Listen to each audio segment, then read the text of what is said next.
Hey y'all, welcome back to the Startup CEO Lifestyle TV. Don't forget to like, comment, and subscribe.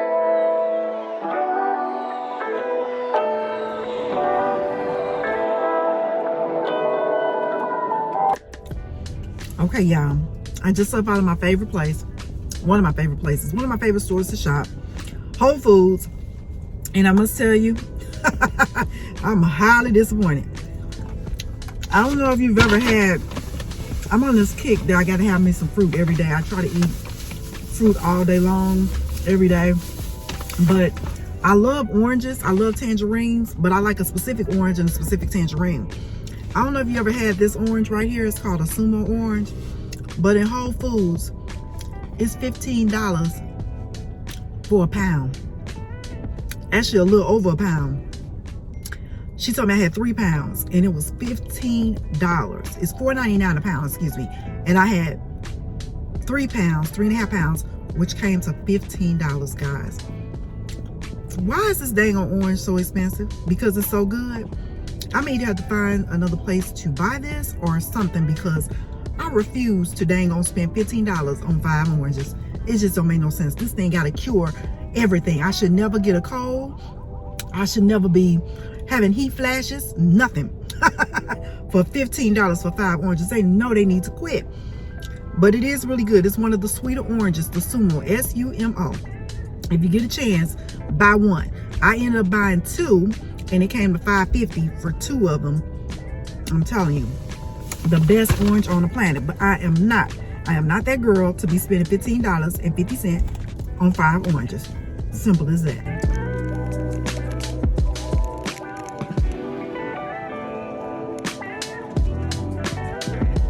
2 hours later. So in this day in the life of a Airbnb host, short-term rental host, I must tell you that this guest was a magnificent guest, but what the hell why the tiles look like that? Why the sheets look like that? I mean, he was really a great guest, but Jesus, he was in the construction industry, so maybe that's it. In this business, Lysol should be your best friend. Cleanliness is godliness. Part 2, the guest did not show up. Sometimes in this business, you have guests that are supposed to come and they never show up. We have a strict cancellation policy which does not permit cancellation once booked, because we make them aware that you need to read the listing. People don't like to read, but we make them aware you got to read the listing before you book.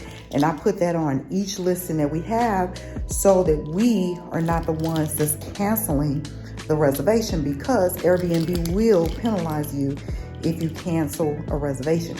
So this guest that was supposed to check in here did not come, and we reached out to him. That's one tip that I want to leave for you. Make sure you reach out to the guests multiple times to find out, first of all, that they got in safely, and then number 2, that they're happy with the space. Not necessarily happy, but check in just to make sure that they're comfortable in the space. You don't want to say happy, because people just throw up all kind of things and say they are or they're not. Being in the hospitality business, we've learned that you never pretty much say that, but you do make sure that they're comfortable, that they can find everything that they need within your place that you're renting. Number 3, you want to make sure that again, everything that they need is in the confines of them being able to find it. But this guest, he tried to cancel. He said that he was lost, which we knew was a lie, because we gave really great directions in our listing, and he just basically just didn't show up. So that's not our fault, because in our listing agreement, it clearly says that we have a strict cancellation policy, and only cancellations are due to life-changing or life-altering situations. So you really, if I want to stress anything for you, be clear in your listing, because if you're not clear in your listing, then any housing place that you use to store your listing, whether it's Airbnb, VRBO, or some of the others out there, they will penalize you for canceling the reservation, and cancel reservations will get you kicked off the platform. So we always like to make our students aware of that, because that's what you don't want to do, get kicked off the platform, because it's a great opportunity to market your business. And it really is an easy way to do it outside of your own website, which I suggest everyone have their own website. So, but so I'm excited. We ain't got to come here and clean up nothing. We can head on to the next unit. And we got a guest checking in here tomorrow. That this was a particular guest too that canceled. Well, he didn't cancel. He didn't come, but his wife is ill, and we're right next to a hospital. So we told him that being that you did not get your reservation or didn't use your reservation before, that you can use it now. Just let us know when you're back in town, and we'll be more than happy to accommodate you, being that you've already paid us. And he was nice. Okay, so yeah, we don't mind doing those type of things, but this is all about a people business, all about a relationship business, and all about just doing business right. A lot of times people don't do business right, and everybody's business is different, so I can't say what's right for one is not right for another. But I know in our practice of doing business, we like to be honest with our clients, and then try to go out of our way by any means necessary to help accommodate them. So headed to the next unit now, so let me go. I'll talk to you soon. Bye. So we are also in the process of helping a client rehab a home for sale, and out looking for some lights. Lighting can really change the dynamics of the property that you're listing. And I love me some plants, so I don't go in any store, especially a place that has plants, without looking for some nice vegetation, some nice greenery to add to my scenery. Dang, look how much that plant costs. Oh my God, but the leaves are so beautiful. They look fresh, they look crisp, things that you want to pay attention to when you're buying a plant and bringing it home. Make sure it doesn't have any bugs on it and all that kind of stuff. But look, it's going home with me, okay? Do you hear me? I just love this cute little plant. Now I got to figure out a place to put it. My family don't want me to bring no more plants home, but they're going to be disappointed. I'm going to be happy. And look, that's all that matters.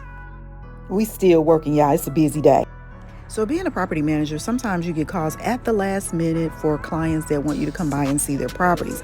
This client is actually from out of state and was interested in our services, or is interested in our services. We plan to be managing this property very soon, and we needed to go in and take a look at it to see what it looked like on the inside, on the outside, and just make sure we weren't getting into something that we couldn't handle. We are a small company, so therefore we want small problems, if none at all. But overall, this building looks solid. This basement or whatever it is right here does not look like it's safe to come in on a regular basis for clients, because we were telling him he should install a washer and dryer down here for the residents. But based on the way it looks down here, we're going to say that's not a good idea. But overall, the structure, the electricity, I know those wires look like they're hanging out there, is still a great property and a great opportunity for us as a business. We hungry. So after working all day, Cubby and I had the opportunity to entertain some clients for our home health business, and this was a great spot to do it. It's an African-American owned business, and I tell you what, the ambiance, the menu, the food was absolutely fantastic, and I am so hungry. I could not wait to devour everything that was put in front of me. Though that was some duck crab ragout. My husband had a burger, some kind of lamb burger with fries, and of course I had alligator tacos. Go figure. Okay, it was good though. Home sweet home, yes. So you already know I like to cook. Okay, what you don't know is that I love green onions and I love scallions in pretty much everything that I cook. So I've learned how to keep them in my house and not have to buy them on a regular basis. Look, this is really simple. Anybody can do this. If I can do it, you can do it too, because I have become a gardener. So proud of myself. But those scallions right there, those roots, you put them in the water and then you cut the ends off and you put it in a sunny window, and that sunny window will help filtrate them and help them grow. Now that water looks so nasty, and I must tell you, it was funky as all get out. But I grew some more onions. And as you can see, the ends have grown out as well. So I'm going to take them out of this jar and I'm going to put them in this pot with my peat moss, which is just regular dirt. And I'm going to put them in there, and it helps to retain moisture and nutrients and all that kind of good stuff. And it doesn't necessarily overwater it. That's the last thing you want to do, is overwater your vegetation and your plants, okay? So I'm going to take them out that jar, put them in here, and now I'm putting all that fresh dirt. Also, when I was a little kid, I loved to play in dirt, and my mom used to get really mad at me because it used to stay up under my nails. You see it's up under my nails now, and now as an adult, it's nasty, but as a kid, it was super fun, and honestly, I still love playing in dirt. So this little technique here, I thought this was going to work because I was going to dig a deep hole, but it didn't. It just worked better for me to just put my hands in there and dig a hole and place the onions in there.